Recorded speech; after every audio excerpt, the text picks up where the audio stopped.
Well, the Impala did not start. It's about 20 below right now and the battery died, which I kind of figured would happen. So I'm gonna get it towed to Fleet Farm in Monticello, where they'll put in a new battery for me and then I'll pick it back up. The battery's probably about 5 years old, so kind of figured this would happen. It's really cold out here. That is for sure. Excuse the mailbox kind of in the way.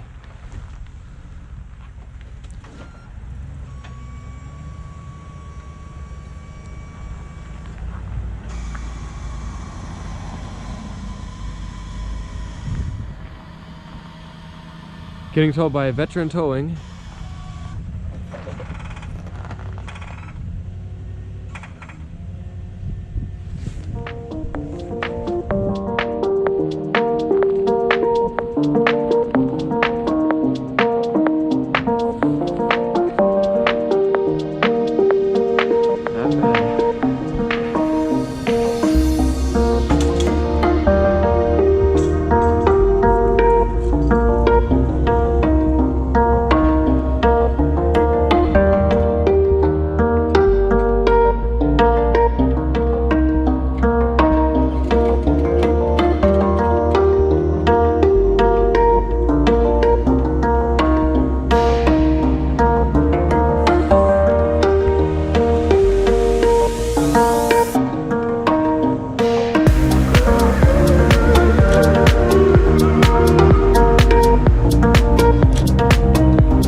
Yeah, you too. Thank you.